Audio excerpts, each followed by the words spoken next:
सो दिल्ली दे Singhu border ਦੇ ਉੱਤੇ ਅਸੀਂ ਖੜੇ ਹਾਂ। ਵੇਖੋ ਪੰਜਾਬ ਦੇ ਵੱਲੋਂ ਕਿਵੇਂ ਗੱਡੀਆਂ ਦੇ ਉੱਤੇ ਚੜ੍ਹ ਕਰਕੇ ਜਵਾਨੀ ਆ ਰਹੀ ਹੈ।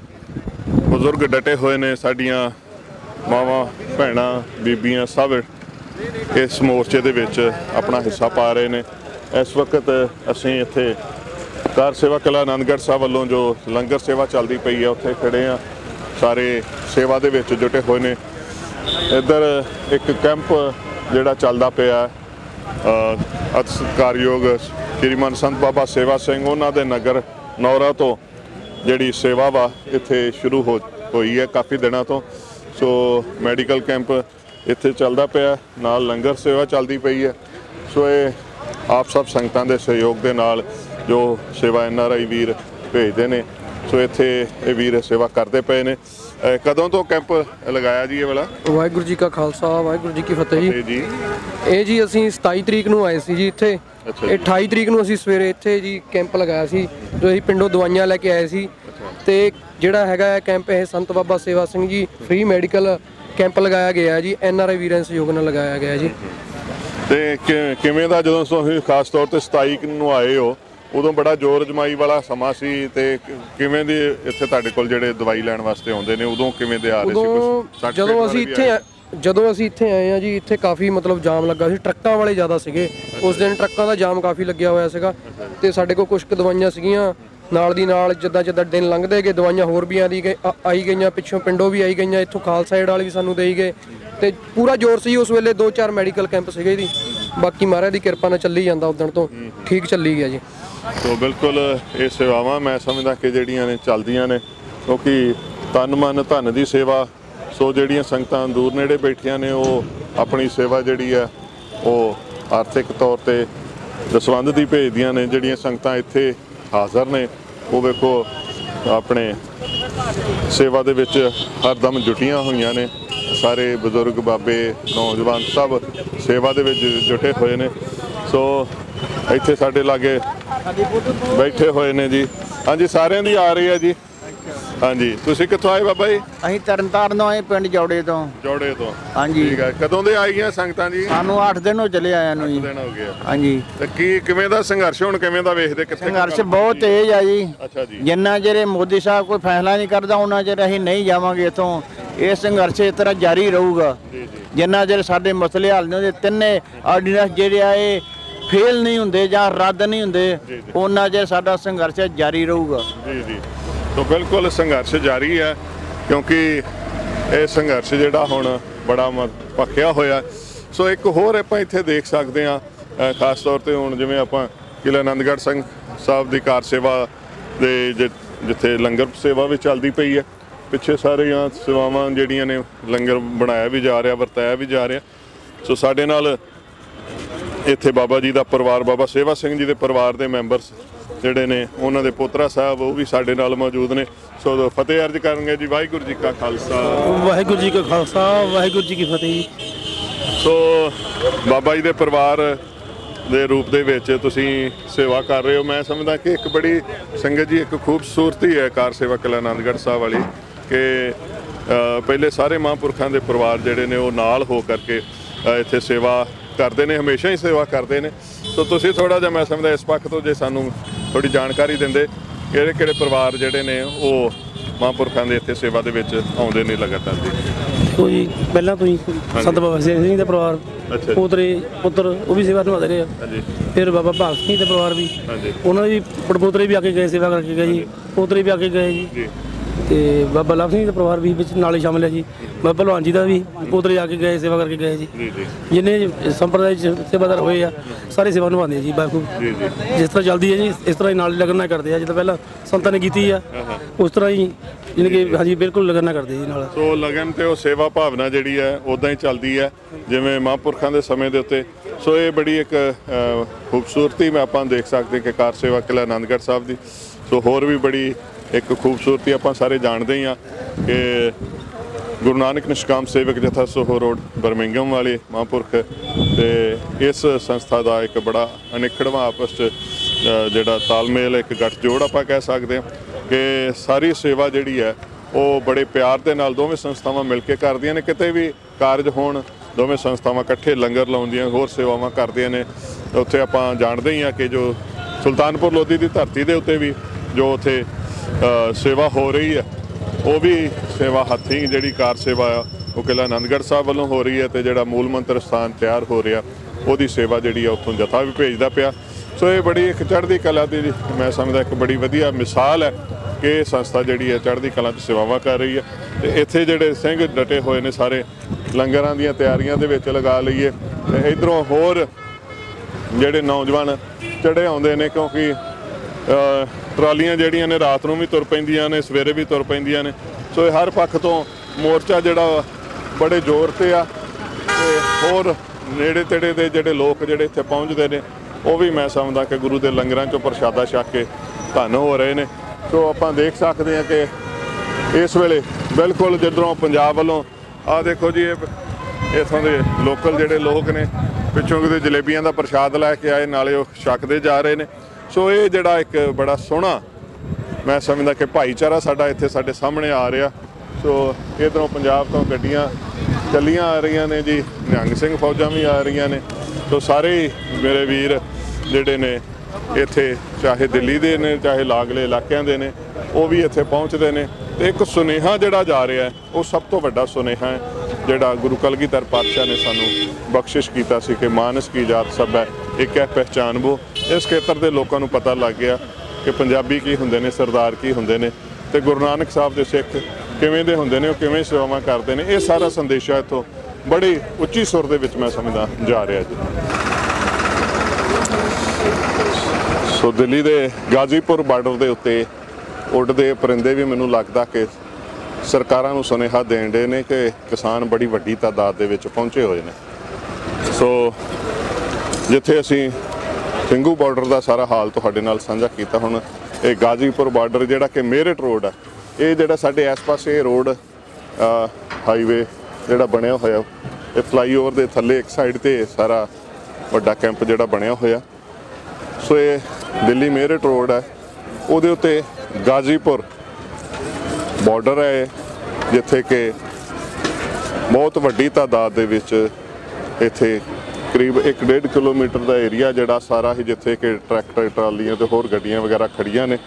ਸੋ ਇੱਥੇ ਮੋਰਚਾਬੰਦੀ ਜਿਹੜੀ ਹੈ, ਜਿਹੜੇ ਜੀ ਯੂਪੀ ਦੇ ਇੱਧਰ ਉੱਤਰਾਖੰਡ ਦੇ ਇਸ ਖੇਤਰ ਦੇ ਜਿਹੜੇ ਸਾਰੇ ਕਿਸਾਨ ਆਏ ਹੋਏ ਨੇ ਉਹਨਾਂ ਦਾ ਮੋਰਚਾ ਇੱਧਰ ਡਟਿਆ ਹੋਇਆ।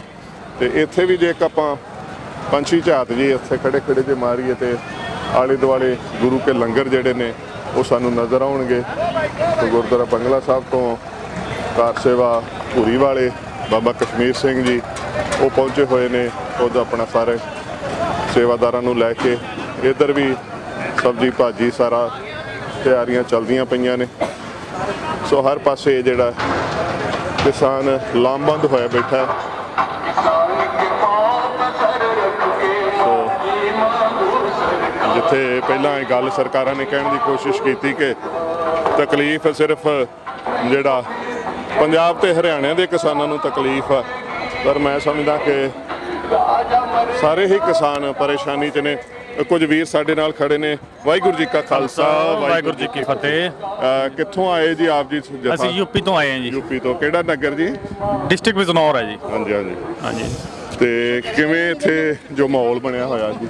ਮਾਹੌਲ ਕੀ ਲਗਾਤਾਰ 27 ਤਰੀਕ ਤੋਂ ਲਗਾਤਾਰ ਇੱਥੇ ਡਟੇ ਆ ਮੋਰਚਿਆਂ ਤੇ ਬਸ ਇਹੋ ਹੀ ਹੈ, ਸਰਕਾਰ ਕੋ ਮੰਗ ਹੈ ਕਿ 3 ਕਾਨੂੰਨ ਰੱਦ ਕਰੋ, MSP ਤੇ ਗਾਰੰਟੀ ਕਾਨੂੰਨ ਬਣਾਓ ਕਿ ਤੁਸੀਂ MSP ਕਰਤੇ ਦਿੰਦੇ ਹੋ ਲਾਗੂ, ਮਤਲਬ ਕਈ ਤਾਂ ਹੈ ਤੁਸੀਂ MSP ਲਿਖਤ 'ਚ, ਲੇਕਿਨ ਉਹਦੇ ਤੇ ਖਰੀਦ ਹੈ ਨਹੀਂ ਬਿਲਕੁਲ ਵੀ। ਸਾਨੂੰ ਜਿਹੜਾ ਝੋਨਾ ਮੰਨ ਲਓ ਪੰਜਾਬ ਲੈ ਕੇ ਜਾਣਾ ਪੈਂਦਾ, ਹਰਿਆਣੇ ਖੜਨਾ ਪੈਂਦਾ, ਹਰਿਆਣੇ ਵਾਲੇ ਵੀ ਉਧਰ ਬਾਰਡਰਾਂ ਤੇ ਡਟੇ ਨੇ ਕਿਉਂਕਿ ਉਹਨਾਂ ਦੀ ਵੀ ਹੁਣ ਜਿਹੜੀਆਂ APMC ਦਾ ਕੋਈ ਇਹੋ ਜਿਹਾ ਰੌਲਾ ਵੀ ਮੰਡੀਆਂ ਬੰਦ ਕਰ ਰਹੇ ਨੇ ਇਹ।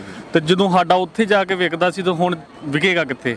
ਸਾਡਾ ਐਤਕਾਂ ਝੋਨਾ ਜਿਹੜਾ ਆਪਣਾ 1868 ਰੁਪਏ ਨਾਲ ਘੋਸ਼ਿਤ ਕੀਤਾ ਉਹ 1000 ਰੁਪਏ ਨੂੰ ਵਿਕਿਆ। ਅੱਛਾ।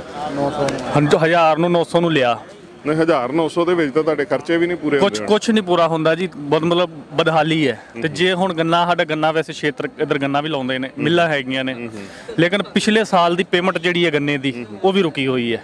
ਪਿਛਲੇ ਸਾਲ ਦੀ ਅਜੇ ਤੱਕ ਪੇਮੈਂਟ ਨਹੀਂ ਮਿਲੀ। 8000 ਕਰੋੜ ਮੇਰੇ ਖਿਆਲ ਕੱਲ ਵੀ ਦੱਸ ਰਹੇ ਹਨ ਕਿ ਇੰਨਾ ਪੈਸਾ ਜਿਹੜਾ ਵੀ ਅਜੇ ਰੁਕਿਆ ਹੋਇਆ ਹੈ। ਤੇ ਪ੍ਰਾਈਵੇਟ ਮਿੱਲਾਂ ਨੇ ਇੱਧਰ ਜ਼ਿਆਦਾ ਕਿ ਸਰਕਾਰੀ? ਪ੍ਰਾਈਵੇਟ ਮਿੱਲਾਂ ਜ਼ਿਆਦਾ ਨੇ। ਅੱਛਾ ਜੀ। ਹਾਂਜੀ, ਤੇ ਜਦੋਂ ਸਾਨੂੰ ਇਹ ਡਰ ਹੈ ਕਿ ਜਦੋਂ ਇਹਨਾਂ ਕੋਲੋਂ ਛੋਟੀਆਂ ਮਿੱਲਾਂ ਵਾਲੇ ਮਤਲਬ ਛੋਟੇ ਅਜੇ ਆਪਣੇ ਵਪਾਰੀ ਨੇ ਜਿਹੜੇ ਮਿੱਲਾਂ ਵਾਲੇ ਨੇ, ਅਸੀਂ ਡੀਸੀਆਂ ਦਫ਼ਤਰਾਂ ਤੇ ਵੀ ਆਪਣੇ ਮੁੱਖ ਮੰਤਰੀ ਤੱਕ ਵੀ ਪਹੁੰਚ ਕਰਕੇ ਅੰਦੋਲਨ ਕਰ ਵੇਖ ਲਏ ਨੇ, ਲੇਕਿਨ ਇਹ ਸਾਨੂੰ ਜਿਹੜਾ ਪਿਛਲਾ ਪੇਮੈਂਟ ਹੈ ਗੰਨੇ ਦਾ ਉਹ ਵੀ ਨਹੀਂ ਦਵਾ ਰਹੇ। ਵੀ ਜਦ ਕਿ ਹਾਈ ਕੋਰਟ ਨੇ ਵੀ ਆਦੇਸ਼ ਦਿੱਤੇ ਨੇ ਕਿ 14 ਦਿਨ ਚ ਗੰਨੇ ਦੀ ਜਿਹੜੀ ਪੇਮੈਂਟ ਹੈ ਉਹ ਮਿਲ ਜਾਣੀ ਚਾਹੀਦੀ ਹੈ। ਤੇ ਹੁਣ ਪਿਛਲਾ ਸਾਲ ਕਰੀਬ ਸਾਲ ਭਰ ਹੋ ਗਿਆ ਪਿਛਲੇ ਗੰਨੇ ਨੂੰ ਦਿੱਤੇ ਹੋਏ ਨੂੰ, ਅਜੇ ਤੱਕ ਉਹ ਪੇਮੈਂਟ ਨਹੀਂ ਆ ਰਹੀ ਸਾਡੀ। ਸੋ ਕਿਸਾਨ ਦੀ ਵੇਖੋ ਕੋਈ ਇੱਕ ਮੁਸ਼ਕਲ ਨਹੀਂ ਹੈਗੀ, ਮੁਸ਼ਕਲਾਂ ਤਾਂ ਪਹਿਲਾਂ ਹੀ ਬਹੁਤ ਸੀਗੀਆਂ, ਪਰ ਮੈਂ ਸਮਝਦਾ ਕਿ ਮੁਸ਼ਕਲਾਂ ਦੇ ਵਿੱਚ ਵਾਧਾ ਹੋ ਗਿਆ। ਮੁਸ਼ਕਲਾਂ ਤਾਂ ਪਹਿਲੀਆਂ ਅਜੇ ਹੱਲ ਨਹੀਂ ਸੀ ਹੋ ਰਹੀਆਂ, ਤੇ ਇੱਕ ਹੋਰ ਬਹੁਤ ਵੱਡਾ ਮਤਲਬ ਜਿਹਨੂੰ ਚੱਕਰਵਾਦ ਕਹਿ ਦਿੰਦੇ ਆ ਕਿ ਉਹ ਆ ਗਿਆ ਕਿ ਹੁਣ ਜਿਹੜੀ ਜ਼ਮੀਨ ਸੀਗੀ ਉਹਦੇ ਉੱਤੇ ਵੀ ਹੁਣ ਜਿੱਦਾਂ ਗਿੱਧਾ ਮਡਰਾਉਣ ਵਾਲੀ ਗੱਲ ਜਿਹੜੀ ਆ ਉਹ ਨਜ਼ਰ ਆ ਰਹੀ ਆ। ਇੱਥੇ ਵੀ ਜਿੱਥੇ ਅਸੀਂ ਬੈਠੇ ਆ ਵੀ ਇਦਾਂ ਦਾ ਹੀ ਖੇਤਰ ਜਿਹਾ ਲੱਗ ਰਿਹਾ।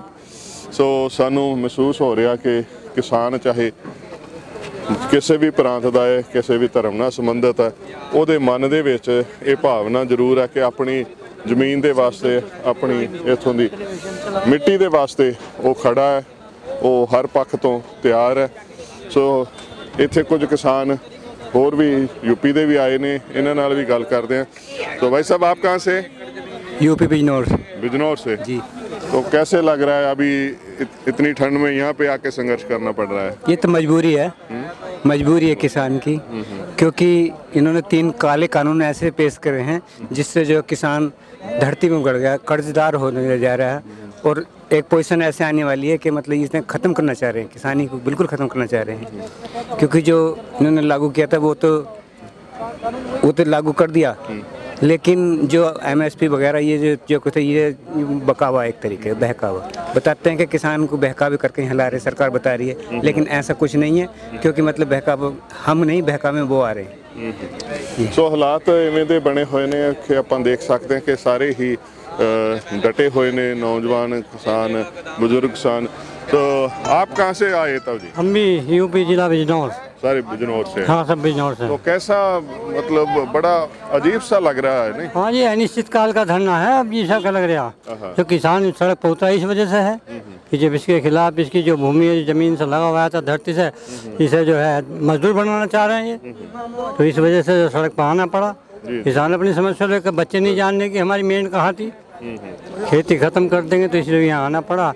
और अनिश्चित काल का धरना हमारा, जाएंगे नहीं, खाना पीना है, लंगर चल रहे हैं, लंगर चल रहे हैं, किसान डटे हुए हैं। जब तक कानून वापस नहीं होंगे जब तक नहीं जाएंगे। नहीं जाएंगे? नहीं जाएंगे। तो पूरी दिल्ली के सभी तरफ 5 तरफ से किसी कीमत पर नहीं जाएंगे। अच्छा। हाँ, मर सकते पर जा नहीं सकते, किसी कीमत पर जाएंगे, चाहे 2 साल जाओ 10 साल जाओ, नहीं जाएंगे। ऐसा ਤੁਸੀਂ ਕੀ ਕਹਿਣਾ ਚਾਹੁੰਦੇ ਹੋ? ਇੱਥੇ ਵੇਖੋ ਹੁਣ ਸਾਰੇ ਕਹਿ ਰਹੇ ਨੇ ਕਿ ਭਾਵੇਂ 10 ਸਾਲ ਲੱਗ ਜਾਣ, ਭਾਵੇਂ ਜਿੰਨਾ ਮਰਜ਼ੀ ਸਮਾਂ ਲੱਗ ਜਾਏ, ਇਹ ਸੰਘਰਸ਼ ਕਿਵੇਂ ਦਾ ਚੱਲਦਾ ਪਿਆ? ਇਹ ਸੰਘਰਸ਼ ਜੀ ਅੱਜ ਤੋਂ ਲਗਭਗ 113 ਸਾਲ ਪਹਿਲਾਂ 1907 ਦੇ ਵਿੱਚ ਇਹੀ ਬਿੱਲ ਉਦੋਂ ਆਏ ਸੀ ਅੰਗਰੇਜ਼ਾਂ ਦੇ ਟਾਈਮ ਤੇ ਜਦੋਂ ਸਾਡੇ ਸ਼ਹੀਦ ਭਗਤ ਸਿੰਘ ਜੀ ਦੇ ਚਾਚਾ ਜੀ ਨੇ ਦੀ ਅਗਵਾਈ ਕੀਤੀ ਸੀ ਤੇ ਲਗਭਗ ਅੰਦੋਲਨ ਉਦੋਂ 9 ਮਹੀਨੇ ਚੱਲਿਆ ਸੀਗਾ। ਤੇ ਜੇ ਉਦੋਂ 9 ਮਹੀਨੇ ਚੱਲ ਸਕਦਾ ਸੀ ਤਾਂ ਹੁਣ 9 ਸਾਲ ਚੱਲਣਾ ਤਾਂ ਜਾਇਜ਼ ਆ। ਤੇ ਉਹਨਾਂ ਚਿਰ ਤਾਂ ਅਸੀਂ ਚਲਾ ਹੀ ਸਕਦੇ ਜਿੰਨਾ ਚਿਰ ਇਹ ਸਰਕਾਰ ਹੈਗੀ ਏ, ਤੇ ਜਿੰਨਾ ਚਿਰ ਸਰਕਾਰ ਨੂੰ ਇਹਨੂੰ ਅਸੀਂ ਹੁਣ ਜੇ ਚੁਣ ਲਿਆ ਤੇ ਇਹਨੂੰ ਕੱਢ ਨਹੀਂ ਦਿੰਦੇ ਉਹਨਾਂ ਚਿਰ ਅਸੀਂ ਚਲਾਵਾਂਗੇ। ਤੇ ਬਹੁਤ ਸੰਗਤਾਂ ਬੈਠੀਆਂ ਨੇ, ਬਹੁਤ ਲੋਕ ਲਹਿਰ ਬਣਦੀ ਜਾਂਦੀ ਪੂਰੇ ਹਿੰਦੁਸਤਾਨ ਦੇ ਵਿੱਚ। ਇਹ ਇੱਕ ਪੰਜਾਬ ਤੋਂ ਕ੍ਰਾਂਤੀ ਉੱਠੀ ਹੈ ਜਿੰਦੇ ਵਿੱਚ ਹਰਿਆਣਾ ਸ਼ਾਮਲ ਹੋਇਆ, ਤਾਮਿਲਨਾਡੂ ਸ਼ਾਮਲ ਹੋਇਆ, ਉੱਤਰ ਪ੍ਰਦੇਸ਼ ਸ਼ਾਮਲ ਹੋਇਆ, ਔਰ ਜਿੱਥੋਂ ਜਿੱਥੇ ਕਿਸਾਨ ਵਸਦੇ ਨੇ ਸਾਡੇ ਹਿੰਦੁਸਤਾਨ ਦੇ ਵਿੱਚ ਉਹ ਆਪਣੇ ਆਪ ਲੋਕ ਲਹਿਰ ਉਹਨਾਂ ਤੱਕ ਪਹੁੰਚ ਰਹੀ ਹੈ, ਉਹ ਆਪ ਮੁਹਾਰੇ ਪਹੁੰਚ ਰਹੇ ਆ। ਇਹ ਤਾਂ ਇੱਕ ਦਿਨ ਟ੍ਰੇਨਾਂ ਚਲਾ ਕੇ ਦੇਖ ਲੈਣ ਜੀ, ਪੂਰਾ ਕਿਸਾਨ ਹਿੰਦੁਸਤਾਨ ਦੇ ਵਿੱਚ ਆ ਜਾਊਗਾ। ਲਗਭਗ 70 ਕਰੋੜ 60 ਕਰੋੜ ਦੀ ਆਬਾਦੀ ਕਿਸਾਨਾਂ ਦੀ ਹੈ। ਕਿਸਾਨ ਦਾ ਬੇਟਾ ਡਰਾਈਵਰ ਹੈ, ਕਿਸਾਨ ਦਾ ਬੇਟਾ ਪੁਲਿਸ ਦੇ ਵਿੱਚ ਹੈ, ਕਿਸਾਨ ਦਾ ਬੇਟਾ ਆਰਮੀ ਦੇ ਵਿੱਚ ਹੈ, ਕਿਸਾਨ ਦਾ ਬੇਟਾ ਟਰਾਂਸਪੋਰਟ ਆ, ਟਰਾਂਸਪੋਰਟ ਦੇ ਵਿੱਚ ਆ। ਜਿਹੜੇ ਜ਼ਰੂਰਤ ਵਾਲੇ ਕੰਮ ਆ ਕਿਸਾਨਾਂ ਦੇ ਪੋਤੀ ਕਰਦੇ, ਜਿਹੜੇ ਜ਼ਰੂਰਤ ਵਾਲੇ ਕੰਮ ਹੈ ਜੀ ਬਿਲਕੁਲ ਉਹ ਕਿਸਾਨਾਂ ਦੇ ਪੋਤੀ ਕਰਦੇ ਆ। ਤੇ ਉਹ ਚਾਹੇ ਹਿੰਦੂ ਹੋਵੇ, ਮੁਸਲਿਮ ਹੋਵੇ, ਸਿੱਖ ਹੋਵੇ, ਈਸਾਈ ਹੋਵੇ, ਇਹਨਾਂ ਲੋਕਾਂ ਨੇ ਤੇ ਹਿੰਦੂ ਮੁਸਲਿਮ ਸਿੱਖ ਈਸਾਈ ਤੇ ਵੰਡ ਦਿੱਤਾ ਸੀਗਾ। ਇਹਨਾਂ ਲੋਕਾਂ ਨੇ ਤੇ ਹੁਣ ਵੀ ਸਾਨੂੰ ਖਾਲਿਸਤਾਨੀ ਕਹਿਣਾ ਸ਼ੁਰੂ ਕਰ ਦਿੱਤਾ ਸੀਗਾ। ਤੇ ਜੇ ਆਪਣੇ ਹੱਕਾਂ ਲਈ ਮੇਰੇ ਖਿਆਲ ਖਾਲਿਸਤਾਨੀ ਕਹਿਣਾ ਕੋਈ ਜਾਇਜ਼ ਆ ਤੇ ਅੱਜ ਇਹ ਵੀ ਬਣਨ ਲਈ ਤਿਆਰ ਹੋਏ ਫਿਰਦੇ ਨੇ। ਹੱਕ ਤਾਂ ਮੰਗਣੇ ਆ ਨਾ ਜੀ। ਇਹ ਬੜੀ ਇਸ ਵਾਰੀ ਜਿਹੜੀ ਸਭ ਤੋਂ ਵੱਡੀ ਗੱਲ ਜਿਹੜੀ ਦੇਖਣ ਨੂੰ ਮਿਲ ਰਹੀ ਹੈ ਸੰਘਰਸ਼ ਦੇ ਵਿੱਚ ਕਿ ਸਾਡਾ ਏਕਾ ਜਿਹੜਾ ਮੈਨੂੰ ਲੱਗਦਾ ਉਹ ਸਤਾਉਣ ਲੱਗ ਪਿਆ ਸਰਕਾਰਾਂ ਨੂੰ ਇਸ ਵੇਲੇ ਜੀ। ਦੇਖੋ ਇਹਨਾਂ ਨੇ ਸਾਰੇ ਜਿੰਨੇ ਚਾਹੇ ਨੋਟਬੰਦੀ ਸੀਗੀਆਂ, ਚਾਹੇ ਉਹ 15 ਲੱਖ ਦੇ ਜੁਮਲੇ ਸੀ, ਚਾਹੇ ਉਹ GST ਸੀਗਾ, ਚਾਹੇ ਉਹ ਕੁਝ ਵੀ ਕਿੰਨੇ ਪਾਲਿਸੀਆਂ ਲੈ ਕੇ ਆਏ ਨੇ, ਚਾਹੇ ਕਰੋਨਾ ਵਾਇਰਸ ਦੇ ਵਿੱਚ ਲੋਕਾਂ ਦੀ ਮੌਤ ਸੀਗੀ, ਜਾਂ ਹੁਣ ਫਿਰ ਕਿਸਾਨ ਅੰਦੋਲਨ ਦੇ ਵਿੱਚ ਲੋਕਾਂ ਦੀ ਜੋ ਮੌਤ ਹੋ ਰਹੀ ਹੈ। ਸ਼ਾਇਦ ਇਹ ਲੋਕ ਅੱਛੇ ਦਿਨ ਦੇ ਬਜਾਏ ਇਹ ਪਬਲਿਕ ਨੂੰ ਮਾਰਨ ਦੇ ਦਿਨ ਕੰਮ ਕਰ ਰਹੀ ਹੈ ਸਰਕਾਰ। ਇਹਨਾਂ ਨੂੰ ਆਪਣੀ ਨੀਤੀ ਬਣਾਉਣੀ ਬਦਲਣੀ ਚਾਹੀਦੀ ਹੈ। ਇਹਨਾਂ ਨੇ ਜੋ ਕੁਝ ਕੀਤਾ ਹੁਣ ਤੱਕ ਉਹ ਬਿਲਕੁਲ ਉਲਟ ਜਾ ਰਿਹਾ। ਲੇਕਿਨ ਕਦੋਂ ਨਾ ਕਦੇ ਕਹਿੰਦੇ ਨਾ ਜਦੋਂ ਅੰਤ ਆ ਜਾਂਦਾ ਕਿਸੇ ਚੀਜ਼ ਦਾ, ਤੇ ਜਦੋਂ ਅੰਤ ਆਉਂਦਾ ਤੇ ਫਿਰ ਕੋਈ ਨਾ ਕੋਈ ਅੱਗੇ ਯੋਧਾ ਲੱਗ ਹੀ ਜਾਂਦਾ। ਸੋ ਪੰਜਾਬ ਨੇ ਫਿਰ ਇਹ ਸਿਹਰਾ ਬੰਨਿਆ ਤਾਂ ਅੱਜ ਹਿੰਦੁਸਤਾਨ ਦੇ ਵਿੱਚ ਇਹਦੀ ਲਹਿਰ ਬਣ ਚੁੱਕੀ ਹੈ। ਅਸੀਂ ਤਾਂ ਹੋਰ ਵੀ ਲਾਗੇ ਲੋਕਾਂ ਨੂੰ ਅਪੀਲ ਕਰਾਂਗੇ ਜਿਹੜੇ ਹਜੇ ਤੱਕ ਇਸ ਨੂੰ ਸਮਝ ਨਹੀਂ ਪਾ ਰਹੇਗੇ। ਇਹ ਜਿਹੜਾ ਅੱਜ ਆਟਾ 50 ਰੁਪਏ ਦਾ ਮਿਲ ਰਿਹਾ, ਇਹ 2 ਤੋਂ 2.5 ਸਾਲ ਬਾਅਦ ਇਹੀ ਆਟੇ ਦਾ ਰੇਟ ਤੁਹਾਨੂੰ 500 ਰੁਪਇਆ ਮਿਲਣਾ ਆ।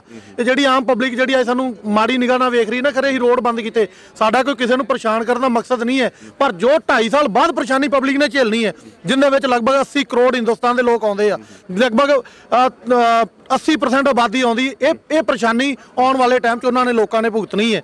ਅੱਜ ਹਿੰਦੁਸਤਾਨ ਦੇ ਵਿੱਚ ਕਿਸਾਨ ਇੱਕ ਸੈਕਟਰ ਬਚਿਆ ਹੋਇਆ ਸੀਗਾ ਜਿੰਦੇ ਵਿੱਚ ਬੰਦਾ ਆਪਣੀ ਖੇਤੀ ਦੇ ਉੱਤੇ ਕੰਮ ਕਰ ਰਿਹਾ ਸੀਗਾ।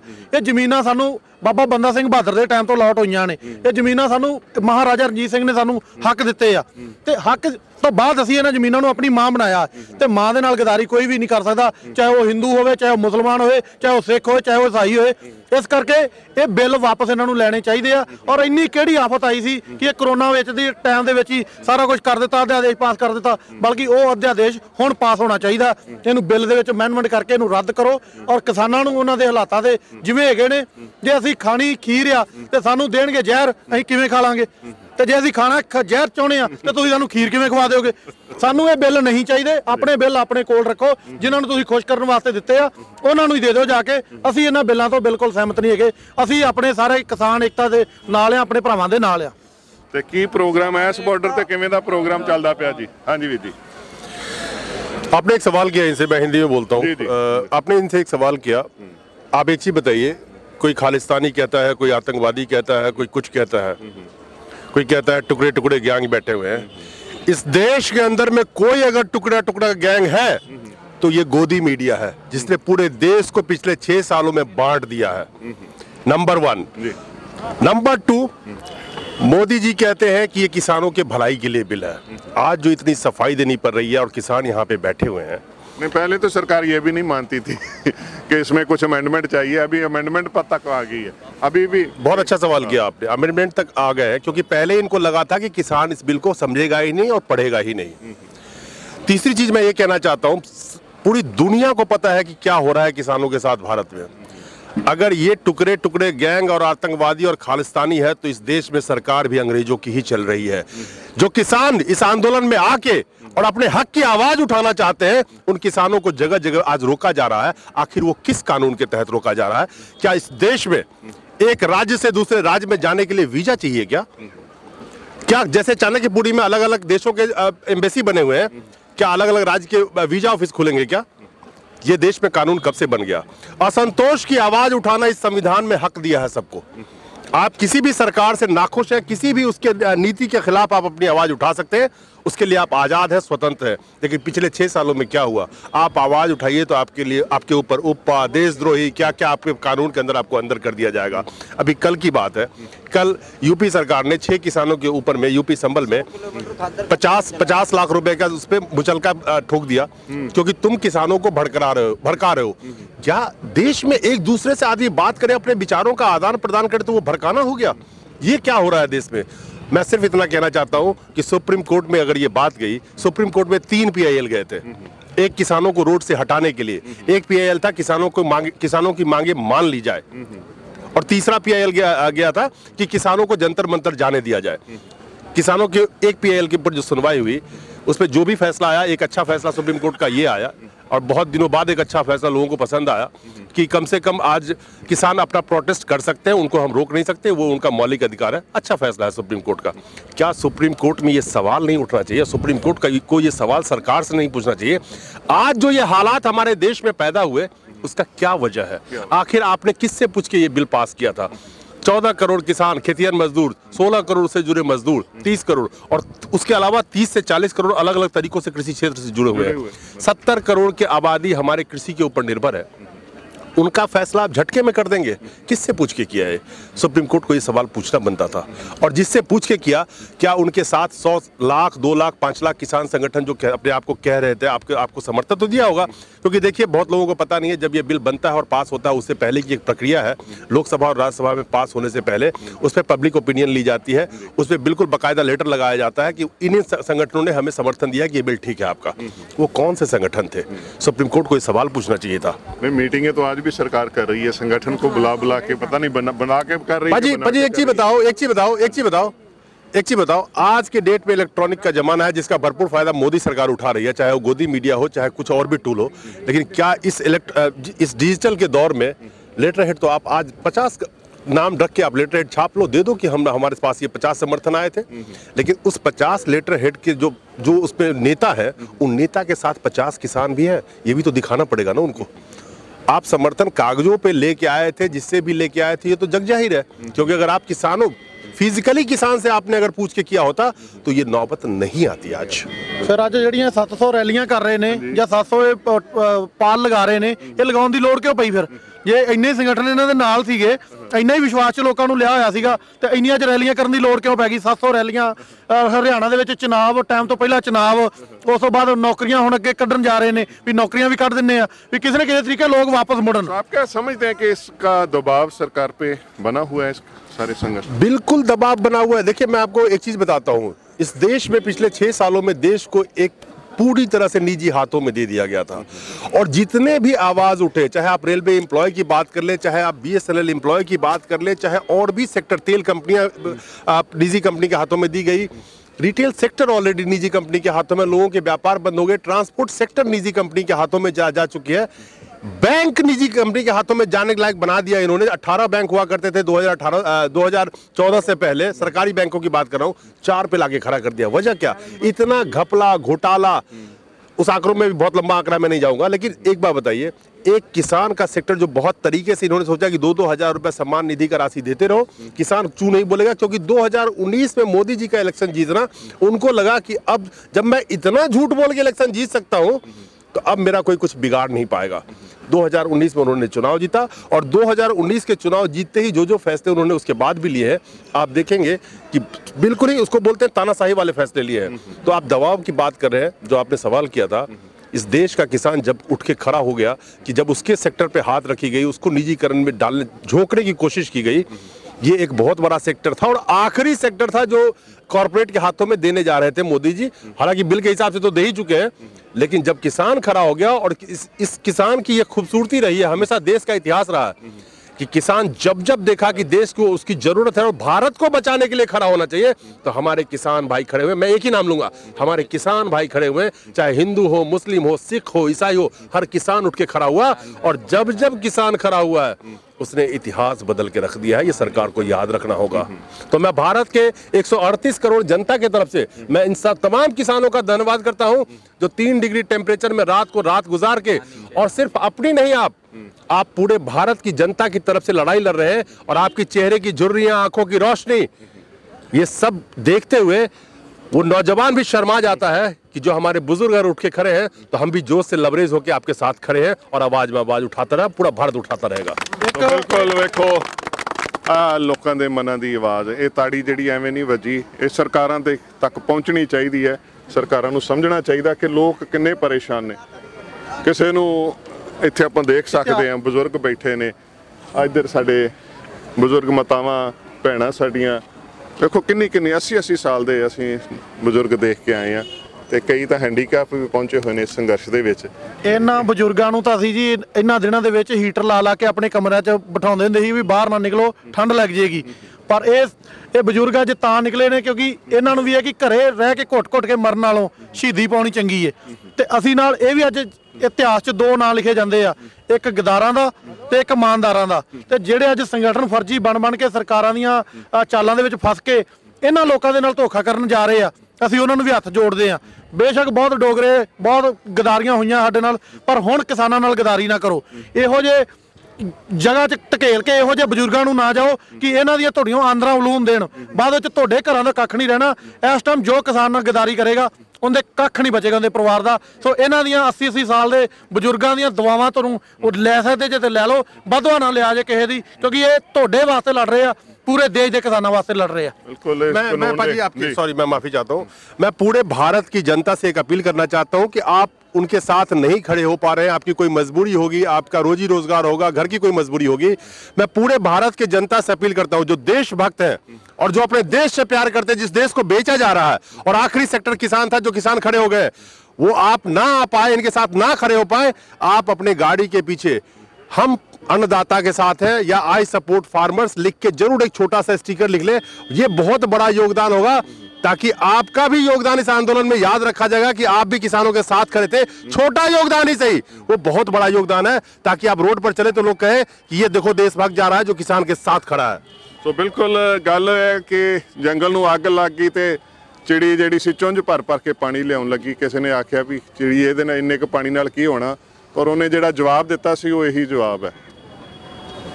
ਸਟicker ਲਾਉਣ ਦੇ ਨਾਲ ਮੈਂ ਅਪੀਲ ਕਰਾਂਗਾ, ਬੇਨਤੀ ਕਰਾਂਗਾ ਇਹਨਾਂ ਵਾਲੀ ਸਾਰਿਆਂ ਨੂੰ ਜਿਹੜੇ ਵੀ ਇਸ ਵੇਲੇ ਸਾਨੂੰ ਸੁਣਦੇ ਪਏ ਨੇ ਕਿਸੇ ਵੀ ਮਾਧਿਅਮ ਦੇ ਨਾਲ, ਚਾਹੇ ਸੋਸ਼ਲ ਮੀਡੀਆ ਤੇ ਚਾਹੇ ਸੈਟੇਲਾਈਟ ਥਰੂ ਸਿਗਨਲ ਤੁਹਾਡੇ ਤੱਕ ਪਹੁੰਚ ਰਿਹਾ, ਛੋਟੇ ਛੋਟੇ ਸਟicker ਬਣਾਓ, ਛੋਟੇ ਛੋਟੇ ਚਾਰਟਸ। ਬੱਚੇ ਹਰ ਬੱਚਿਆਂ ਨੂੰ ਅੱਜ ਕੱਲ੍ਹ ਸਕੂਲਾਂ 'ਚ ਪੇਂਟਿੰਗ ਵਗੈਰਾ ਸਿਖਾਈ ਜਾਂਦੀ ਹੈ, ਆਪਣੇ ਹੱਥ ਦੇ ਨਾਲ ਲਿਖ ਕੇ ਲਗਾ ਦਿਓ ਤੇ ਉਹਨੂੰ ਸਾਂਭ ਕੇ ਰੱਖਿਓ। ਜਦੋਂ ਅਸੀਂ ਇਹ ਅੰਦੋਲਨ ਜਿੱਤ ਗਏ ਨਾ ਤੇ ਆਪਣੇ ਘਰਾਂ ਦੇ ਵਿੱਚ ਉਹਨਾਂ ਨੂੰ ਫਰੇਮ ਕਰਕੇ ਰੱਖਿਓ ਕਿ ਇਹ ਸਾਡਾ 2020 ਦਾ ਜਦੋਂ ਕਿਸਾਨ ਅੰਦੋਲਨ ਹੋਇਆ ਸੀ ਇੰਡੀਆ ਦੇ ਵਿੱਚ, ਅਸੀਂ ਉਹਨੂੰ ਸਪੋਰਟ ਕੀਤਾ ਸੀ। ਸੋ ਇਹ ਅਸੀਂ ਸਾਰੇ ਧਰਤੀ ਮਾਂ ਦੇ ਜਾਏ ਆ, ਧਰਤੀ ਦੇ ਬੱਚੇ ਆ। ਸਾਨੂੰ ਗੁਰੂ ਸਾਹਿਬ ਨੇ ਇਹ ਜਿਹੜੀ ਸਾਨੂੰ ਬਖਸ਼ਿਸ਼ ਕੀਤੀ, ਪਵਨ ਗੁਰੂ ਪਾਣੀ ਪਿਤਾ ਮਾਤਾ ਧਰਤ ਮਹੱਤ। ਸੋ ਇਹ ਧਰਤੀ ਸਾਡੀ ਸਾਰਿਆਂ ਦੀ ਮਾਤਾ, ਆਪਾਂ ਸਾਰੇ ਇਹਦਾ ਦਿੱਤਾ ਖਾਂਦੇ ਆ। ਤੇ ਹੁਣ ਧਰਤੀ ਦੇ ਉੱਤੇ ਸਿੱਧਾ ਹੁਣ ਜਦੋਂ ਅਟੈਕ ਆ ਗਿਆ, ਸਭ ਤੋਂ ਮੇਨ ਗੱਲ ਇਸ ਵੇਲੇ ਜਿਹੜੀ ਹੈ ਕਿਸਾਨ ਸੰਘਰਸ਼ ਦੀ। ਕਿਸਾਨ ਸੰਘਰਸ਼ ਦੇ ਵਾਸਤੇ ਦੇਖੋ ਕਿਸਾਨ ਆਏ ਬੈਠੇ ਨੇ ਤੇ ਕਿਸਾਨ ਉਧਰ ਵੀ ਡਟੇ ਬੈਠੇ ਨੇ। ਉਹ ਦੇਖੋ ਹਾਂ ਕਿਸਾਨ ਜਿਹੜੇ ਨੇ ਹੁਣ ਰਾਤ ਦੇ ਲੰਗਰ ਦਾ ਇੰਤਜ਼ਾਮ ਹੋ ਰਿਹਾ, ਸੋ ਹਰ ਪੱਖ ਤੋਂ ਡਟਿਆ ਬੈਠਾ। ਤੁਸੀਂ ਭਾਈ ਸਾਹਿਬ ਕੀ ਕਹਿੰਦੇ ਹੋ, ਕਿਹੜੇ ਨਗਰ ਤੋਂ ਆਏ ਜੀ ਆਪ? ਸਾਨੂੰ ਤੇ ਜ਼ਿਲ੍ਹੇ ਬਿਨੌਰ ਤੋਂ ਆਏ ਆ ਜੀ। ਅੱਜ 23-24 ਦਿਨ ਹੋ ਗਏ ਨੇ ਇੱਥੇ ਰੁਕਿਆ ਨੂੰ, ਤੇ ਸਾਨੂੰ ਪੂਰਾ ਇਹ ਵੀ ਸਾਡੀਆਂ ਮੰਗਾਂ ਜਿਹੜੀਆਂ ਨੇ ਪੂਰੀਆਂ ਮੋਦੀ ਸਰਕਾਰ ਕਰੇ। ਤੇ ਮੋਦੀ ਸਰਕਾਰ ਉਲਟ ਹੋਰ ਇਹ ਕੰਮ ਕਰਦੀ ਪਈ ਏ ਕਿ ਆਪਣੇ ਮੰਤਰੀਆਂ ਨੂੰ ਆਪਣੇ MLA ਨੂੰ ਲਾ ਕੇ ਤੇ ਡੁਪਲੀਕੇਟ ਕਿਸਾਨ ਪੈਦਾ ਕਰਕੇ ਤੇ ਇਹ ਵਿਖਾਣ ਡਈ ਹੈ ਕਿ ਅਸੀਂ ਤੇ ਆਹ ਕਿਸਾਨ ਵੇਖੋ ਸਾਨੂੰ ਆਖਣ ਰਹੇ ਨੇ। ਤੇ ਇਹਨਾਂ ਨੇ ਕਾਰਿਆਕਰਤਾ ਨੇ ਇਹ ਗੱਲ ਆਖੀ ਹੈ, ਜਦੋਂ ਕਿਸੇ ਚੈਨਲ ਨੇ ਪੁੱਛਿਆ 24 ਨੇ ਕਿ ਕਿੰਨੇ ਤੁਹਾਨੂੰ ਸਲਾਹ ਦਿੱਤੀ ਹੈ, ਇਹਨਾਂ ਕਿ 93 ਲੱਖ ਬੰਦੇ ਤੋਂ ਇਹ ਸਮਰਥਨ ਮੰਗਿਆ ਸਾਨੂੰ ਮਿਲਿਆ ਹੈ। ਤੇ ਇਹ ਬਿਲਕੁਲ ਮੋਦੀ ਸਰਕਾਰ ਬਿਲਕੁਲ ਇਹਦੇ ਕਾਰਿਆਕਰਤਾ ਜਿੰਨੇ ਹਨ ਨੇ ਸਾਰੇ ਝੂਠ ਬੋਲਦੇ ਨੇ। ਕਿਸਾਨ ਪੂਰਾ ਪਰੇਸ਼ਾਨ ਹੈ ਆਪਣੀਆਂ ਫਸਲਾਂ ਵੇਚਣ ਤੋਂ। ਇੱਥੋਂ ਦੇ ਹੁਣ ਯੂਪੀ ਦੀ ਫਸਲ ਜਿਹੜੀ ਉਹ ਪੰਜਾਬ ਹਰਿਆਣੇ ਜਾਂਦੀ ਸੀ, ਹਰਿਆਣੇ ਵੀ ਹੁਣ ਇਹ ਪਰੇਸ਼ਾਨੀ ਬਣ ਜਾਣੀ ਹੈ, ਪੰਜਾਬ 'ਚ ਜਾਣੀ ਪਰੇਸ਼ਾਨੀ ਬਣੀ। ਸਾਰੀ ਪੂਰੇ ਭਾਰਤ ਦੇ ਪੂਰੇ ਕਿਸਾਨ ਇੱਥੋਂ ਇਕੱਠੇ ਹੋਏ ਨੇ।